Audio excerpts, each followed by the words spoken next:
అపివాతయ మనః. ఓం సభాయై నమః.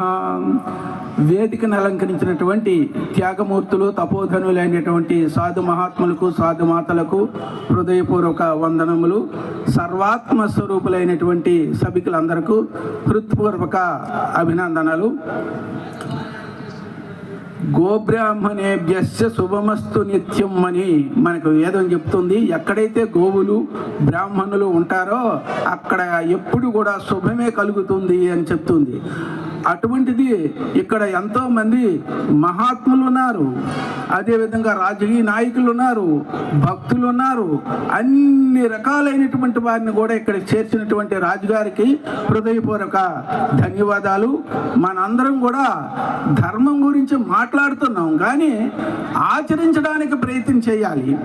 మనకు వేదం ఏం చెప్తుంది?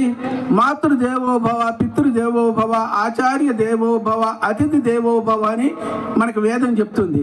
ఇక్కడ ఉన్నటువంటి పురుషులందరూ కూడా ఏమీ చెయ్యక్కర్లేదు. వేదం చెప్పినటువంటి మాతృదేవోభవ, పితృదేవోభవ అని చెప్తుంది కాబట్టి మా తల్లిదండ్రుల్ని మేము పోషిస్తాము అని సంకల్పం చేస్తే చాలు. అట్లాగే ఇక్కడ ఉన్నటువంటి అమ్మగారులందరూ కూడా మా అత్తమామల్ని మేము రక్షిస్తాము, పోషిస్తాము అని సంకల్పం చేస్తే మనకి ఈ సభకు సఫలం అవుతుంది. మాటలు 100 చెప్పుకున్నా సరే చేతలు ఒకటైనా చాలు. అందుగురించి అందరూ కూడా ఆ విధమైనటువంటి సంకల్పం చేయండి. పూర్వ రాజులు రాజ్యాలని పరిపాలించేవారు, ప్రజలందరినీ కూడా సుభిక్షితంగా చూసేవారు. ఇప్పుడు ఈ రాజుగారు ఏం చేశారంటే ఇక్కడ ఒక ఆధ్యాత్మికమైనటువంటి రాజ్యాన్ని సృష్టించారు. అది భగవంతుడు ఇచ్చినటువంటి వారికి వరము.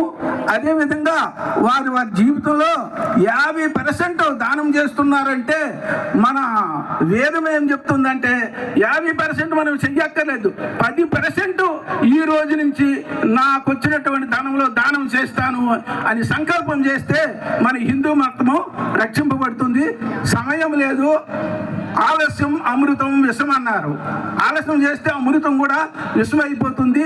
మన హిందువులైనటువంటి వాళ్ళందరినీ కూడా రాజుగారిని మనందరినీ కూడా భగవంతుడు ఆయురారోగ్యములతో సహా భక్తి జ్ఞాన యోగ వైరాగ్యములు ప్రసాదించి సర్వదా రక్షించి అనుగ్రహించి ఆశీర్వదించదురు గాక.